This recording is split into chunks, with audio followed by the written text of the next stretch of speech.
नमस्कार। तो चलिए आज हम एक ऐसे सफर पर चलते हैं जो हमें हिमालय के दिल में ले जाएगा।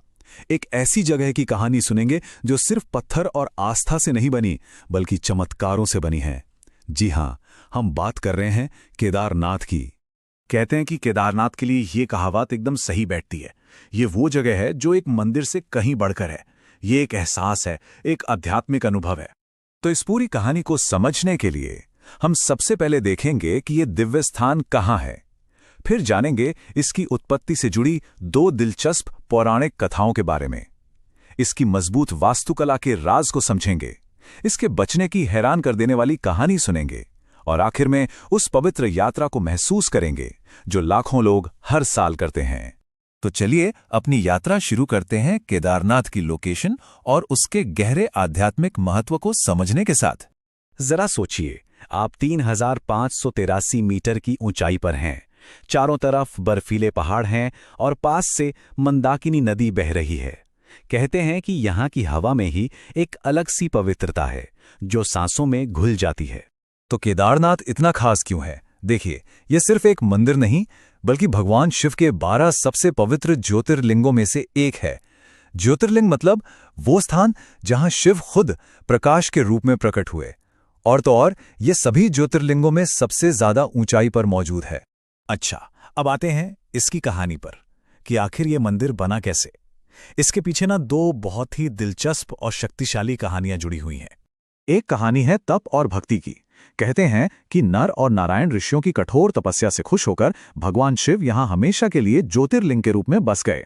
और दूसरी कहानी वो जुड़ी है महाभारत युद्ध के बाद प्रायश्चित से, जब पांडव अपने पापों से मुक्ति पाने के लिए शिव को ढूंढ रहे थे। महाभारत के उस भीषण युद्ध से शिव इतने दुखी थे कि वो पांडवों से मिलना ही नहीं चाहते थे। इसीलिए उन्होंने एक बैल का रूप लिया और जानवरों के एक झुंड में जाकर छिप गए। और यहीं से शुरू हुआ भगवान और भक्त के बीच लुका छिपी का एक अनोखा खेल। लेकिन महाबली भीम ने उन्हें पहचान लिया और जैसे ही उन्होंने बैल को पकड़ने की कोशिश की, शिव जमीन में धंसने लगे। पर उनका शरीर 5 अलग अलग जगहों पर फिर से प्रकट हुआ और इन्हीं 5 जगहों को आज हम पंच केदार के रूप में पूजते हैं। केदारनाथ में उनका कुबड़, तुंगनाथ में भुजाएं और इसी तरह बाकी के अंग भी। ये सोचकर ही हैरानी होती है ना कि हजारों साल पहले बिना किसी मॉडर्न टेक्नोलॉजी के इतने बड़े बड़े पत्थरों से इतनी मजबूत इमारत कैसे बना दी गई होगी। ये वाकई उस दौर के कारीगरों के हुनर का एक जीता जागता सबूत है।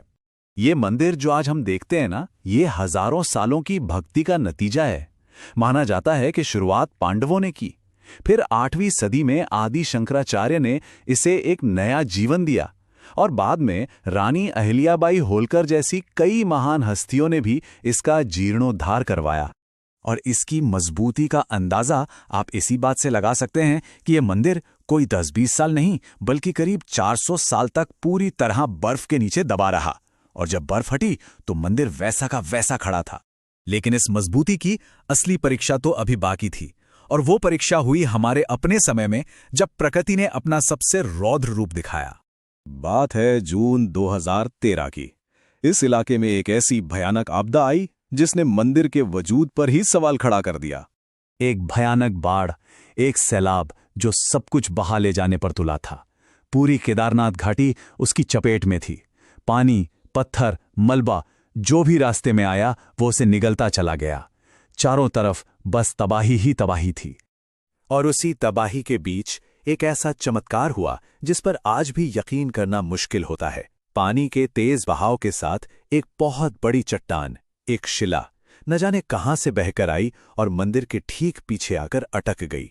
और बस उसने एक ढाल बनकर बाढ़ के पानी को 2 हिस्सों में चीर दिया और मंदिर को बचा लिया। आज लोग इस शिला को भीमशिला कहते हैं, मानो खुद भीम ने आकर अपने मंदिर की रक्षा की हो। केदारनाथ के इस तरह से बचने की कहानी, इसकी ये अडिगता आज भी लाखों लोगों को प्रेरणा देती है। वो प्रेरणा उस मुश्किल यात्रा को करने की जो जिस्म को थकाती है पर रूह को एक अलग ही सुकून देती है। ये यात्रा गौरीकुंड से शुरू होती है, लगभग 16 से 19 किलोमीटर का मुश्किल पहाड़ी रास्ता। ये सिर्फ एक ट्रैक नहीं है, ये एक साधना है। और कमाल की बात देखिए, ये जगह कैसे पूरे भारत को जोड़ती है। मंदिर उत्तराखंड में है, लेकिन यहाँ के जो मुख्य पुजारी हैं, जिन्हें रावल कहते हैं, वो सदियों से कर्नाटक की वीर शैव परंपरा से आते हैं। तो आखिर केदारनाथ की ये पूरी कहानी हजारों साल पुरानी कथाओं से लेकर 2013 के उस चमत्कार तक हमें आज की दुनिया में क्या सिखाती है? शायद यही कि आस्था में वो ताकत है जो सबसे बड़ी मुश्किलों का सामना कर सकती है। ये कहानी एक प्रतीक है विश्वास का, टिके रहने की शक्ति का और उस दिव्य ऊर्जा का जो हर विनाश के बाद भी और मजबूत